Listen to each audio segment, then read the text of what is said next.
Hi, welcome back to the Midnight Chimera, bringing you some creative design builds for various video games. This is 7 Days to Die again. It's been a long time since I posted a video, but I did promise that I would eventually get back to it when I had some time. I played this build with a friend of mine and his friend who invited me to come play with them. All this work here is my friend's handiwork. But I'm going to take you directly back to my build, which is the tower in the backyard just to the north. Okay. I made the original bridge to get into the tower, but my friend fortified it. He widened it, made it a little less difficult for us to fall off the edges and impale ourselves on all the corn stalks.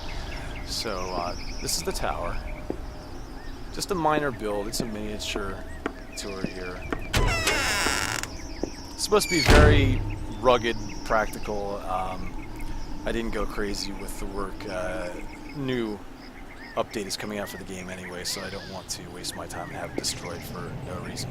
This is just entry room. Got a couple chairs here, storage dresser. This is kind of a lounge room. You can overlook the western fields here. You can also see into the cave entrance down below. It's kind of a place to relax. And again, I try to go for immersion and realism in these games, so I'm thinking about the best way you could incorporate real life into the zombie apocalypse. Right here is one of my guest rooms. It has its own urine-stained bed for your convenience. It has also a gun safe, and opening up here, this little lookout tower where you can see the main farmhouse. They were more interested in fortifying the farmhouse, but me being a little bit unusual, I had to build something else. Okay, this is the kitchen. And out here we have the stove. I put these in here. This is kind of an experimental design. I'd like to build more of these. Just these iron bars that you can see directly down through and shoot zombies through the grating.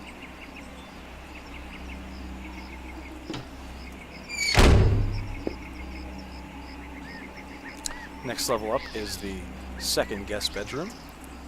Also has a gun safe. And out here you have a kind of a lounge area and a sniper location. So you can see all of the north to the forest. You can see the west and the fields. You can see to the east. Again, towards the town. Now, I did not connect these planks here, these the fence blocks, because of somewhat of a glitch. It doesn't allow you to connect them properly, so I just left these open and figured, hey, we'll live dangerously, I guess. Alright, open the hatch, and if I could climb the ladder without falling over, that'd be great. Wow, okay. There seems to be a problem here. Wow, alright, that was very difficult. This is my bedroom. Again, the bedrooms are very plain, nothing extravagant here.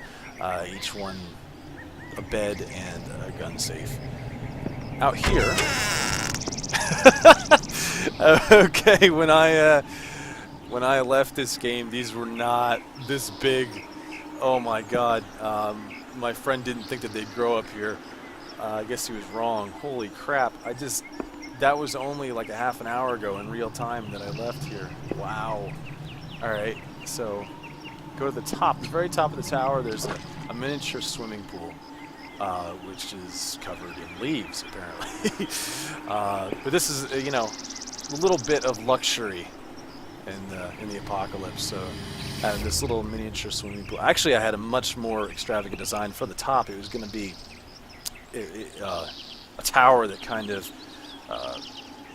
expanded out around the edges, so it would come, two blocks out all around, and it would expand. But there was all kinds of physics problems, and I ended up having lots of glitches, like I do when I get on very high up builds, even though this isn't really that high. All kinds of errors and problems, so I spent about an hour of what I was going to build tonight just destroying what was left over because it was in the way, and just did something more simple here. Okay, if I can find my way down through these trees without dying, that'd be awesome. Okay, alright, one more thing that I'd like to show you from this build. If, you know, I had to put in these steel doors because those wooden doors were so rickety looking. They're awful. You know, I'm thinking, going for my realism again, I'm seeing all these cracks in the wood, and I'm like, man, the wind is just going to blow right in through there. It's going to be awful miserable in here, so I spent the extra effort to put in the steel doors. But one thing in the bottom here, if things go south and it gets really nasty, there's an escape hatch here. Now you can only go down. There's no ladder to get up from here. But if you drop down, you end up here at the foundation, or above the foundation. So you're still pretty safe at this point. But you can jump out in any of the 4 major directions. Come down here. This is the perimeter wall to try to help to defend the foundation, which obviously when you're talking about a tower is the most important part. This is the most vulnerable part. I have multiple layers of barbed wire down there, and down here at the bottom you'll see a concrete shaft going up for reinforcement, and these concrete pillars at the bottom then supporting the wood frame construction. Every corner has this fortification, which helps to fortify the foundation, also allows you to jump out if you should drop down there. I get you a few shots from further away. That looks so ridiculous with those trees up there. It's kind of nice, but wow, did they grow fast. I was not expecting that. You may notice that I put on some decorative spikes kind of for effect, make it look a little bit more interesting. Also make your, if you accidentally fall off the top, and make your fall a little bit more deadly. Always looking for a little more danger in my builds.